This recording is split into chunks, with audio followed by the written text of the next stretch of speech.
Right now, before you finish reading this sentence, your brain has already decided how you feel about it. You didn't choose that. You watched it happen. Sometime today, you're going to reach for something: your phone, a cup, a door handle. It'll feel like the simplest thing in the world. You wanted it, so you did it. One clean little decision made by you. Except that's not the order it happened in. In a lab, scientists can watch the decision to move light up in your brain a full second, sometimes several seconds, before you have any idea you're about to move. They can see your choice coming before you can. In some experiments, a researcher watching a brain scan can tell you which button you're going to press before you feel yourself deciding. Read that again. The choice exists before you do. And once you really sit with what that means, it changes everything you think you know about willpower, about guilt, and about who has actually been running your life this whole time. Let's start with the most uncomfortable experiment in the history of the mind. The 1980s. A scientist named Benjamin Libet sits people down with a very simple job. Flick your wrist whenever you feel like it. No rules, no signal. Just wait until the urge shows up and go. And while you do it, watch a fast-moving dot on a clock and remember the exact moment you decided to move. Simple, right? You feel the urge. You note the time. You flick. But Libet was also recording their brains. And he found something that should not have been possible. The brain started preparing the movement before the person felt the urge to move. Not a little before. Roughly half a second before. The wave of activity that builds up to an action, scientists call it the readiness potential, was already rising, while the person still thought they hadn't decided anything yet. So here's the question that broke a lot of very smart people. If your brain started the action before you chose it, then what exactly is the you that thinks it chose? Hold on to that, because it gets stranger, and I'll come back to it in a few minutes with a twist even Libet didn't see coming. First, let me make this real because a dot on a clock is easy to shrug off. Think about the last time you were lying in bed, scrolling. You told yourself, one more, then sleep. And then somehow your thumb swiped again. And again. Did you decide to keep scrolling? Or did you just notice, a beat too late, that you already had? That gap, the space between your body acting and you catching up to it, is the whole story. It's tiny. It's usually invisible. But it's always there. Here's a way to feel it. Have you ever pulled your hand back from something hot before you felt the pain? Your hand was already moving while your mind was still saying, ow. Your body didn't wait for you. It never does. It just usually asks your permission so fast that you never notice it was a formality. So what is that thing we call deciding? For a long time, we assumed decisions worked like a boss giving an order. You, the conscious you, sit at the top.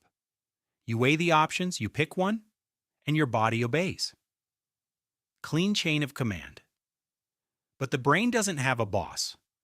Modern neuroscientists describe something much weirder. Your brain is more like a room full of people all shouting at once, dozens of systems, each pushing for what it wants.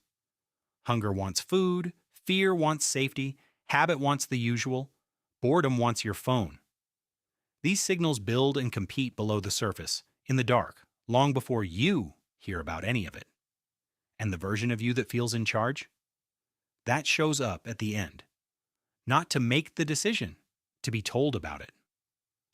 Let me put it another way. Imagine a company where the CEO genuinely believes he runs everything, but every real decision is made in meetings he's never invited to. By the time a choice reaches his desk, it's already been made. His only job is to sign it and take the credit. He feels powerful. He is, in a sense, the last to know. That CEO is your conscious mind. And that should terrify you a little. But stay with me, because it doesn't end where you think. So what's actually happening in those hidden meetings? What are they voting with? This is where it stops being philosophy and starts being personal. Because the things influencing your free choices are almost embarrassingly small. Researchers have found that people make harsher decisions when they're hungry.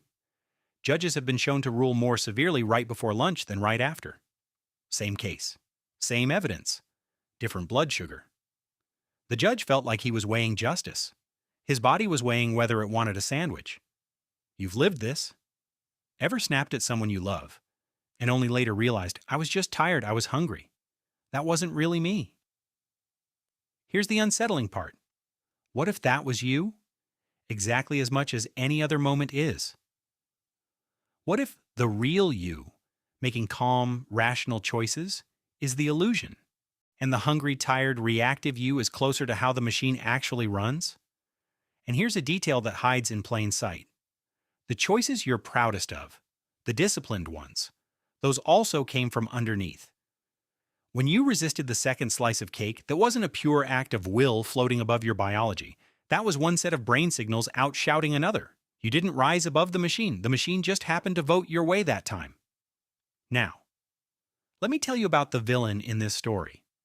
And like every real villain, it isn't a person.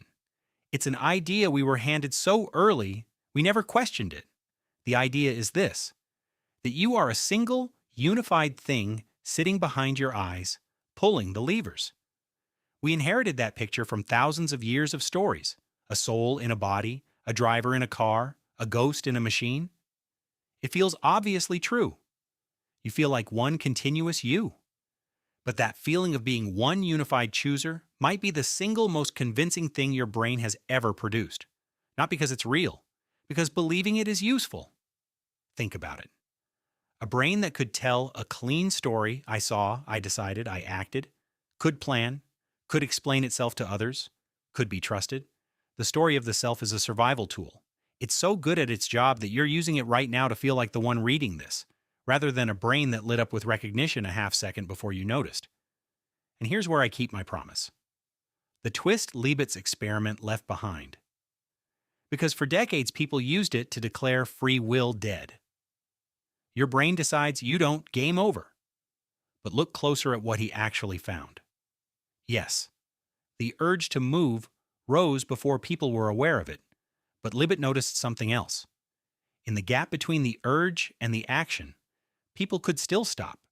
The brain would propose a movement, and the conscious mind in that tiny window could refuse it.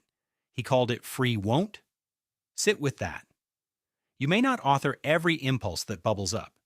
You didn't choose to want the cigarette, the scroll, the sharp reply. Those rise on their own, from the dark, from the meeting you weren't invited to.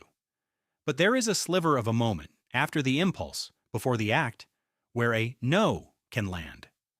That's not the boss barking orders. It's smaller and quieter than that. It's more like a veto, a hand on the wheel for half a second. And it might be the only real freedom you have. Not the freedom to want, the freedom to decline. So let's come back to you, to today, to the phone, the cup, the door handle. Most of your day is not lived in that window. Most of it runs on autopilot, impulses rising and completing before you even arrive. That's not a flaw. You'd be paralyzed if you had to consciously author every blink and step.